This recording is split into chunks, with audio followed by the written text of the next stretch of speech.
안녕하세요, 미차 남대리입니다. 중고차 업계에 있는 사람들은 절대 안 사는 차량이 있는데요. 오늘 한번 알아보겠습니다. 안녕하세요. 더원오토 대표 중고차의 모든 것 김상원입니다. 안녕하세요. 정비딜러 영범이의 김영범입니다.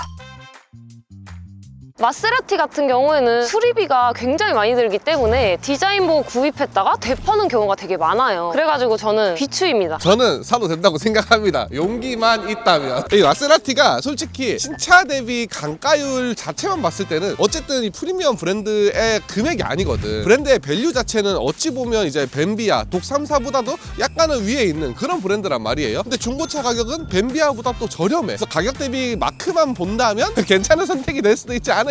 하지만 뒷일은 책임 못 진다. 저는 차를 잘 모르시는 분이라면 절대 안 된다고 말씀을 드리고요. 나는 내가 차를 뜯어 고치는 게 취미고 알리익스프레스나 테무를 찾아보는 걸 너무 좋아한다 하시면 조건부로는 사셔도 괜찮다고 생각해요. 근데 얘도 알리나 테무에서 애프터를 구하기가 좀 괜찮나? 얘는 부품 많이 없지 않나? 차 잘 아시는 분들은 제 알리에서 엄청 많이 사시더라고요. 진짜요? 파츠가 나오는구나, 마세라티도. 예를 들어서 커튼 하나가 정품으로 교환하면 300만 원인데 알리에서 사면 35만 원이라는 얘기가 있어요. 실제로 수리 한번 했었잖아, 그지? 한번 했었죠. 그때 막 너무 비싸가지고 야, 왜 이렇게 비싸냐 커튼이, 이런 얘기를 했었습니다. 국산차는 문짝 하나가 35만 원인데 아무튼 마세라티는 사면 안 된다.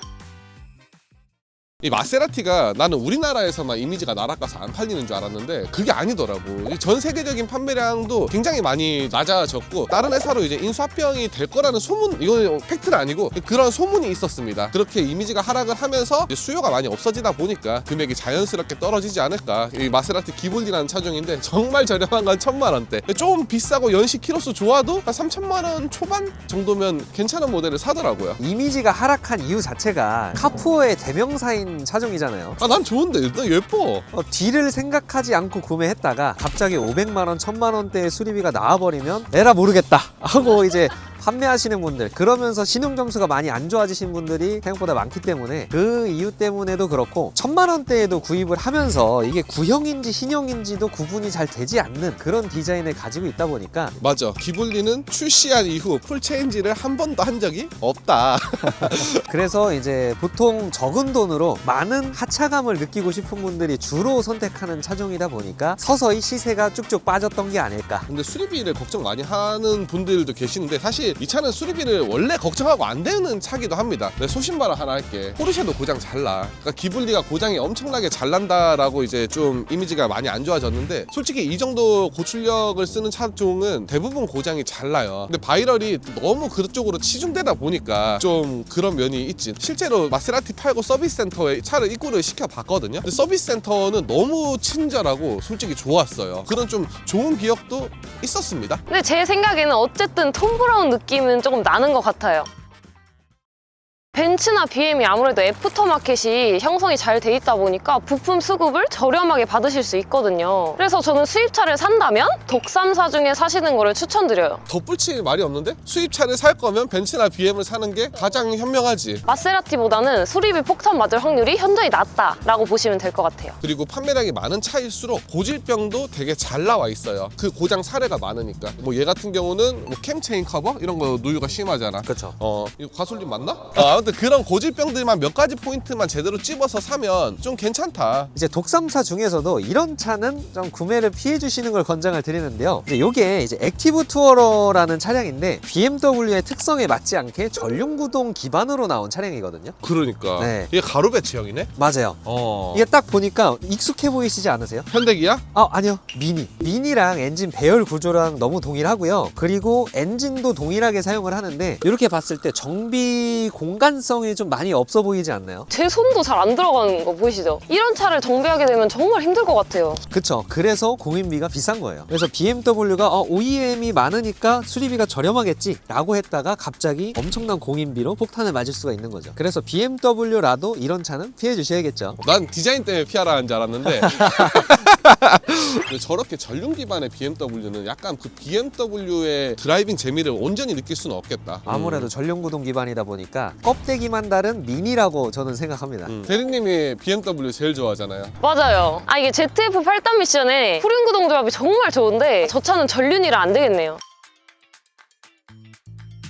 저는 사도 된다고 생각하는데요. 이런 스포티한 차량에는 빨간색도 되게 잘 어울리는 것 같아요. 근데 아반떼가 빨간색이다 그러면은 저는 안 살 것 같아요. 내가 색깔이 뭐 빨간색이 엄청 마음에 든다, 초록색이 뭐 엄청 마음에 든다 하면 사도 됩니다. 내가 한 1, 2년 정도 주행을 하다가 팔 것 같다, 그런 경우에는 대팔 때 이제 색깔로 인한 감가가 엄청나게 많이 될 수가 있어요. 예외는 있는데요. 예를 들어서 포르쉐의 빨간 색깔 이런 거라면 얘기가 달라지죠. 오히려 흰색 차, 검정색 차보다는 중고차 감가 방어가 더 잘 될 수도 있습니다. 그런 취향을 가지고 있는 사람들이 많이 찾는 차종들 같은 경우는 감가를 당하지 않을 수도 있어요. 그럼 스티커 빨간색은 감가 당하나요? 이 스팅어가 생각보다 빨간색 차종이 되게 많은데요. 이제 인터넷에 빨팅어라고 하죠. 네, 방금 만든 거 아니야? 아 그니까요.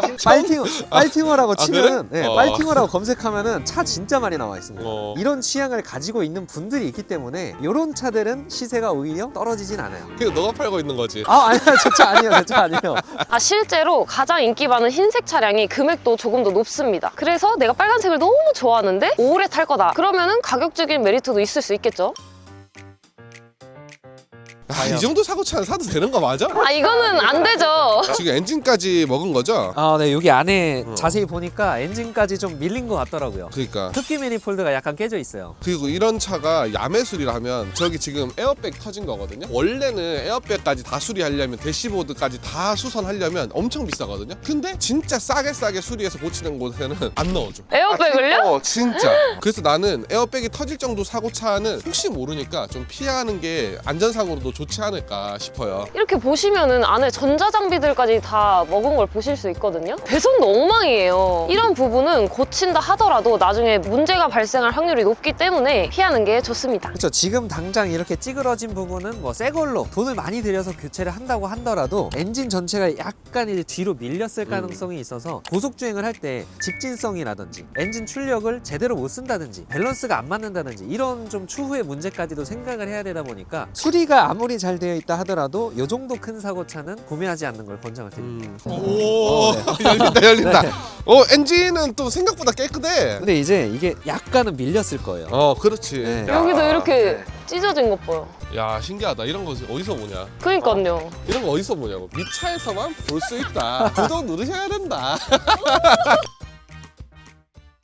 단순 교체는 용접을 진행하지 않고 볼트로 이제 뗐다 붙였다만 하는 그렇게 교환이 가능한 부위를 얘기하는 거고요. 휀다, 본넷, 문짝, 트렁크 이 부분들은 이제 단순 교환이라고 보시면 돼요. 일단 단순 교체는 구매를 하셔도 됩니다. 이렇게까지 크게 사고가 나서 앞에가 다 부서지고 이런 것까지는 저는 추천드리진 않지만 주차장 정도에서 접촉 사고가 나서 보험 처리하지 말고 서로 현금으로 하시죠. 딱 이 정도 선의 접촉 사고 정도까지 그 정도까지는 저는 아무 문제 없다고 생각합니다. 맞아요. 펜다 교체만 있는 거랑 인사이드 패널 판금까지 있는 거랑은 진짜 천지 차이라 생각을 하거든요. 약간 안쪽으로 살짝 파고들기만 해도 사실 문짝도 그렇고 펜다도 그렇고 교체를 진행을 해야 돼요. 그리고 의외로 펜다 하나만 딱 교체한다? 안 비쌉니다. 그래서 교체를 하는 경우도 많아서 그 정도 단순 교환은 괜찮지 않나. 그리고 본넷 같은 경우도 얘가 못 살리잖아. 맞아요. 이게 본넷이 철판이 살리기가 힘들어요. 어느 쪽 조금만 찌그러져도 얘는 판금으로 처리가 안 돼서 교환하는 경우도 있거든요. 그래서 나 오히려 그냥 후드 교환하나? 좀 괜찮은 경우가 많더라고. 근데 대신에 이런 경우에는 여기까지 다 먹으면서 얘만 하나 딸랑 더 추가로 교체를 한 건지 얘만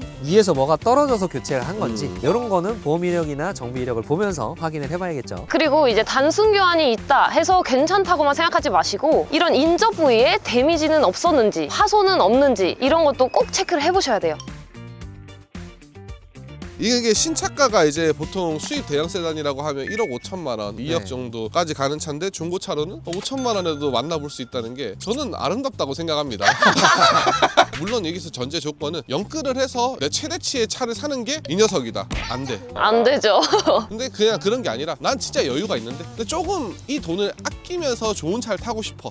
그럴 때는 정말 좋은 선택이 될 수 있다. 잠깐 주차의 실수로 헤드램프를 깨먹었다. 이게 레이저 헤드램프거든요. 그치. 요게 OEM도 저렴하게 나오지 않을 뿐 아니라 음. 정품 기준으로 하면 500만 원이 넘어갑니다. 지갑도 뚫어버립니다. 네. 레이저가. 전액 할부로해서 보험을 빵빵하게 들고 탔다면 그나마 다행이지만 자차를 뺐다면 그때부터 이제 지옥의 시작인 거죠. 그리고 이런 레이저 라이트 같은 경우에는 갑자기 라이트가 안 나오는 자체적인 고장이 있을 수도 있잖아요. 그런 경우에는 사비로 수리를 또 해야 되기 때문에 염두를 해두셔야 합니다. 이 엔진이 실키6 엔진이라고 고장이 정말 많이 안 난다고 알려져 있는 그런 엔진이지만 기본적인 소모품 관리도 고가인 편에 속합니다. 엔진 오일 한번 교체할 때만 해도 약 25만 원에서 30만 원 정도 들어가고요. 흔히 저희가 타이어를 교체할 때도 7 시리즈 급이 있다 보니까 중고 타이어를 짝짝이를 낄 수는 없잖아요. 그러니까 어느 정도 좀 고가 라인업을 맞춰줘야 되는데 그럴 경우에는 대략 150에서 200만 원 정도의 교체 비용이 나오죠. 근데 나 할 말 있는데 네. 실키6 명품이라고 5 시리즈 2010년식 이렇게 사가시는 분들 있잖아. 고장 안 난 게 없습니다. 진짜 고장 다 나 있어. 아무리 명품 명엔진이라 해도 연식에 따른 고장은 어쩔 수가 없는 거예요. 그래서 그런 이제 연식에 따른 이제 고장은 무조건 감수를 하셔야 된다는 점 잠깐 얘기하고 싶었어요. 이런 수입 대형 세단은 품위 유지비도 또 빠질 수가 없어요. 이런 좋은 차 타면서 메가커피 가실 거 아니잖아요. 스타벅스 가실 거잖아요. 여자친구랑 라면집 갈 거? 오마카세 가져야죠. 그런 부가적인 돈도 무시할 수 없기 때문에 차값만 보고 덜컥 구매하시는 건 추천드리지 않습니다. 저렴한 깡통차? 근데 저는 그렇게 생각해요. 옵션이 많을수록 고장날 것도 많고 옵션이 없을수록 고장날 게 없어서 관리가 편하고. 그래서 저렴한 깡통차를 타시는군요. 네, 그래서 저는 핸들 열선도 없는 차를 타고 있어요. 엄청 후회하잖아. 네, 맨날 손 실어서 이렇게 운전해, 이렇게. 그냥 출퇴근만 한다, 그리고 단기 운용 목적으로 사용할 거다 하시면은 깡통차를 저렴하게 구입하시는 것도 나쁘지 않은 선택인 것 같아요. 나는 조금 많으면 많을수록 좋다고 생각하는 사람이기는 해서. 좋죠. 돈 많으면 많은 거 사면 좋죠. 돈 없어. 이 옵션은 차종 따라서 많이 달라질 수가 있습니다. 이런 아반떼 같은 경우에는 버튼 시동이랑 내비게이션 후방 카메라 정도만 있어도 나중에 판매하기도 쉽고 찾으시는 분들도 많습니다. 그런데 제네시스의 파퓰러 패키지 어라운드 뷰랑 헤드업 디스플레이 같은 거 없으면 차가 안 나갑니다. 그래서 고가 차량들을 보실 때는 옵션이 많은 걸 구매하셔야지 나중에 처분하기도 용이하고요. 이 아반떼 준준형 정도 세단까지는 그냥 적당한 옵션 정도만 있으면 상관이 없습니다. 근데 나는 또 생각하는 게 중고차 금액으로 봤을 때 어떤 차는 옵션이 많은 차랑 없는 차랑 금액 차이가 얼마 안 나는 차종들이 있어요. 그런 경우에는 조금 보태서 큰 옵션을 많이 가져갈 수 있다. 그럴 땐 가져가야 되고, 근데 옵션을 조금만 포기하니까 금액이 확 싸지네? 이런 차종들이 또 있어. 그런 차종에서는 어느 정도 좀 포기를 해도 되지 않나. 인정.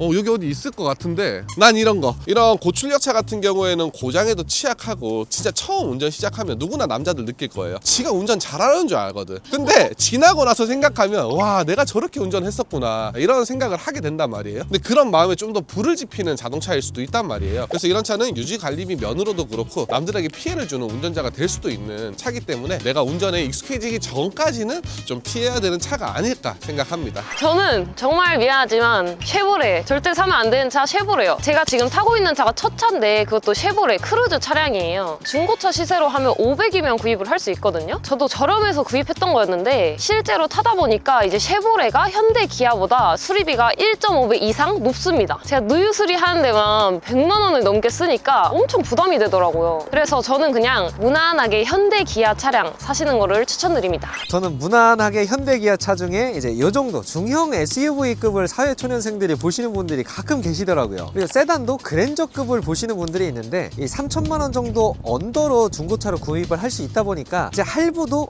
괜찮겠는데? 라고 하면서 시작하시는 경우가 많아요. 할부금 외에도 뭐 보험료나 세금, 나머지 유지비들도 있는데 그런 건 생각 안 하시고 하시는 분들도 있고, 사회초년생인데도 불구하고 중형 SUV급 준대형 세단부터 시작을 하다 보면 나중에 탈 차가 없습니다. 차를 바꾸려면 BMW, 벤츠 이제 이렇게 넘어가야 되는 단계밖에 남아있지 않기 때문에 처음부터 이런 큰 차를 구매하시기보다는 소형 SUV나 준준형 세단 이 정도부터 시작하는 걸 추천을 드릴게요.